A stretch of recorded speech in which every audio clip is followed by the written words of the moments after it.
Hi everybody, it's Mike from Mike's Movies, and a special shout out to all the members of the NDB chat group on Facebook. This is going to be a bit of a video diary telling the story of how I fit my brand new original Roelof Bakker MiniWhip. So what do we get when we buy a MiniWhip? Well, we get a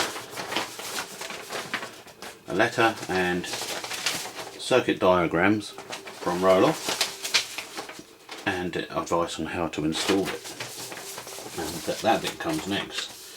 You get the power unit that connects your radio to the antenna and takes in the power feed unit, and you get the MiniWhip. Now this is a 2015 example with all the improvements that Roelof's made up to this point. I previously had an old MiniWhip, and there it is. As you can see, it was a little smaller, and the casing's now bigger. But after many years of good service, it was discovered, I don't know if you can see that water had got in and it had corroded. The aerial part is just this square of copper. Amazing to think you can get such a reception. Anyway, the new MiniWhip promises to be much better. It's done a tiny test outside at low level, but what I intend to do is to fit it up in a tree in the back garden, and I'm going to have an earth connection at the bottom of the tree. Now, I don't know if I can show you this. This is an earth rod. It is a big long thing. Let's see if we can zoom out. No, we're at maximum zoom. Basically, I should be driving that into the ground and then connecting the braid of the coax to that out by the tree.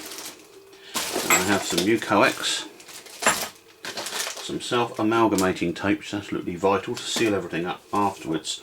But you may ask, how will you mount the MiniWhip? Because it needs to be up above the tree if possible. Well, what I obtained today was a 2-metre section of 2-inch drain pipe,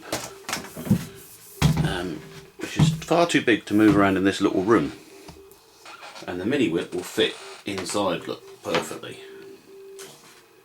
I'll need a little bit of tape just to hold it, and then the coax will trundle down inside the pipe. What I've got to do next is some tests using the ALA 1530 loop, which is currently in place, to see for a comparison. So we've got a number of things. Obviously I'm going to have a scan between 400 and 410 kilohertz to see how many NDBs I can find. Do that later. But on here now, I've got some volmet frequencies. 1018, and what we'll do is make a note of the signal level and the interference levels. So it's quite a bit of scratchiness in the background. okay. Temperature -2, dew point -8, QNH 1017. Repeating, Lisbon, Metroport, Lisbon at 1930. There's a significant noise level of S7. I'm not expecting that to improve with the MiniWhip, to be honest.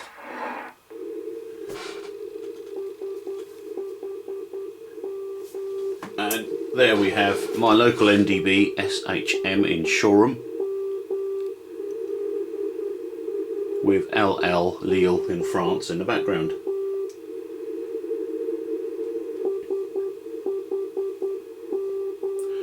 Okay, I'm going to put this short video up now, and very soon we're going to have an installation video where you'll actually see the MiniWhip in place, and then we can talk more about the comparisons.